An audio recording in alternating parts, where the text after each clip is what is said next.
নরসিংদীর রায়পুরাতে পঞ্চম শ্রেণীর ছাত্র সোহানকে কুপিয়ে নির্মমভাবে হত্যা করেছে দুলাল মিয়া নামে এক যুবক। সে নীলক্ষা ইউনিয়নের বীরগাঁও গ্রামের রতন মিয়ার ছেলে এবং বীরগাঁও সরকারি প্রাথমিক বিদ্যালয়ের পঞ্চম শ্রেণীর ছাত্র ছিলেন। মঙ্গলবার সন্ধ্যায় এ ঘটনা ঘটে।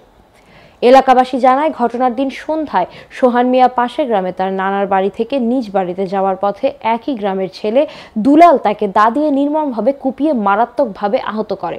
অতিরিক্ত রক্তক্ষরণের ফলে ঘটনাস্থলেই সোহান মারা যায়। খবর পেয়ে রায়পুরা থানার উপপরিদর্শক ও নীলক্ষা বিটের দায়িত্বপ্রাপ্ত কর্মকর্তা জয়কুমার পাল ঘটনাস্থলে গিয়ে নিহত ওই কিশোরের লাশ উদ্ধার করেন। এ সময় স্থানীয় ব্যক্তিদের সহযোগিতায় হত্যাকাণ্ডে ব্যবহৃত দা সহ অভিযুক্ত দুলাল মিয়াকে আটক করে। পরের দিন সকালে নিহতের লাশ ময়না তদন্তের জন্য নরসিংদী সদর হাসপাতালের মর্গে প্রেরণ করা হয়। রায়পুরা থানার এসআই জয়কুমার পাল জানান, নিহত সোহানের লাশ ময়নাতদন্ত শেষে পরিবারের সদস্যদের কাছে হস্তান্তর করা হয়েছে।